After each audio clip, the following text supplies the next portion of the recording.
مرکز مطبوعات وزارت کارهای داخلی تاجیکستان در نشر نوبتی برنامه تلویزیونی اخبار وزارت کارهای داخله برخی تفصیلات دزدیدن کودک نوزاد از تولدخانه نویه عبدالرحمن جامی را نشر کرد. در رابطه با این حالت دزدی کودک نسبت به ساکن همین نویه شریف و عایشه سال تولدش 1979 بر اساس ماده 103 کودکس جنایتی تاجیکستان با اتهام آدم ربایی پرونده جنایتی گشودند. پدپلکوونیک آفاق قادریان سخنگوی ملیسیای ولایت ختلان در گزارشش گفت عایشه شریپووا شب 23 سپتامبر سال 2022 توسط تریزا وارد حجره طفلان نوزاد تولدخانه نویه جامی شده. طفلی را که یک ساکن امین نویه روز 21 سپتامبر به دنیا آورده بود ربوده است.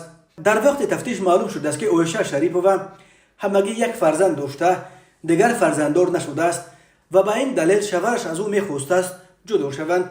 این زن 43 ساله به همین دلیل خود را چند ماه حامله وانمود کرده.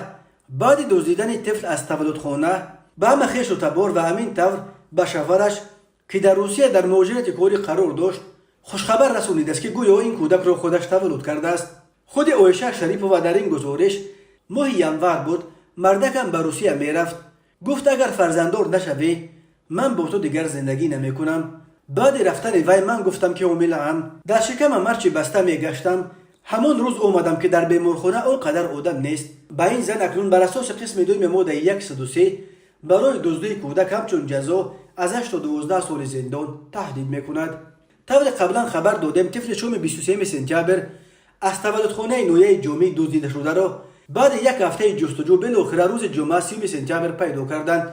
والدان کودک ساکنان دهه گلستان جماعت دهات دوستی نویه بوده. این نخستین طفل آنهاست. پدر کودک در مهاجرت مهنتی قرار داشت.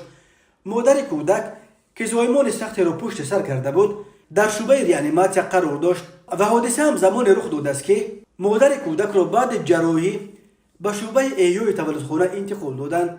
دزدی طفل نوزاد در تاجیکستان حادثه خیلی کم نظیر است. ماده 103 کودکس جنایتی جمهوری تاجیکستان همچون جزا برای آدم ربایی از 8 تا 12 سال زندان را پیش بینی میکند. در پایان سال 2021 مقامات تاجیکستان از پی هم آشکار شدن یک باره دو حالت کودک دزدی خبر داده بودند.